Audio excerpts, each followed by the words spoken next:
So just like everybody else, you know, I have a couple minutes between things, or maybe first thing in the morning, have my coffee, I will do the scroll, right? I'll scroll Instagram, sometimes Facebook. There's lots of different groups that I'm in. The ones that are always interesting are the ones where moms are asking questions about return to activities or what they should do in pregnancy. And it's interesting because, again, a lot of this stuff wasn't around when I had my kids. They're a little bit older. They're 9, they're 12. I didn't have this, but it's so interesting as kind of a self-reflection when I read these questions that, that moms have. I have like two sides of my brain. I have like the professional side of my brain that's like, oh, here's the answer. And then I have this other side of my brain as a mom relating back and, not having that ability to connect with a group when I, was immediately postpartum and trying to ask a lot of these questions. And so there's like this visceral piece that, I don't know, like still healing, I don't know. But I just relate so much. Somebody will pop a question up like, hey, not sure when I'm supposed to stop running, I'm this many weeks pregnant. And then inevitably you get the responses of, oh, I ran right up until my delivery. I did, there was I think Disney had their Dopey Challenge or something a couple weeks ago.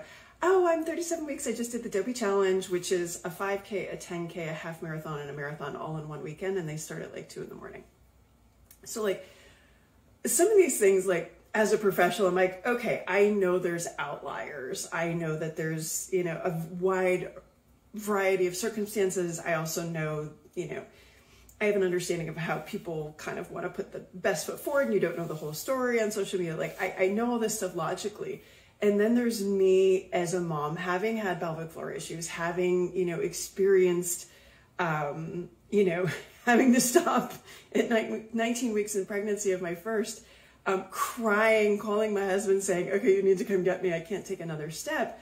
But that person, I wanted to run up until the day I delivered. That was what I envisioned. I thought I had 100% control over that. As a woman, as a soon-to-be mom, as a provider that knows all the things. And it just couldn't be further from the truth. And I think that's one of the hardest things to get across to, people that want to do the right thing in pregnancy and postpartum is like, we can be aware and we can educate and we can understand, but there's a degree of this that's up to chance. There's a degree of this that we cannot control. There's a degree of this that is dependent on genetics. It's dependent on how you used your body before getting pregnant, what's going on during pregnancy, delivery, after. Like there's so much, and I joke around with my clients. I'm like, the second you lose control is the second you decide to conceive, which there's a lot of truth to that. I don't know if you're a mom, you totally know what I'm talking about. But it's been so interesting kind of just holding a mirror up to myself and watching the two sides be like, yeah, logically I get all this, but there's also this visceral part where like, if I put a question out, on that day that I had to stop 19 weeks pregnant, just crying my eyes out because my bladder couldn't handle it anymore, that like, if somebody wrote back to me, oh, I did the Dopey Challenge at 38 weeks, like I would have like put up 2 big middle fingers and thrown a bunch of F-bombs around. Like you just like, and it's hard. It's hard to get that when you have plans and you have hormones and you have all of these things. So that all goes to say that, again, I think you can logically understand stuff and educate yourself and be aware, but also provide yourself some space for the emotional thing that, yeah, you can totally get something logically, but still be really pissed about it, but still be okay on the other side. Like when I was 19 weeks, pregnant with my son and sitting on a rock and like the world's over.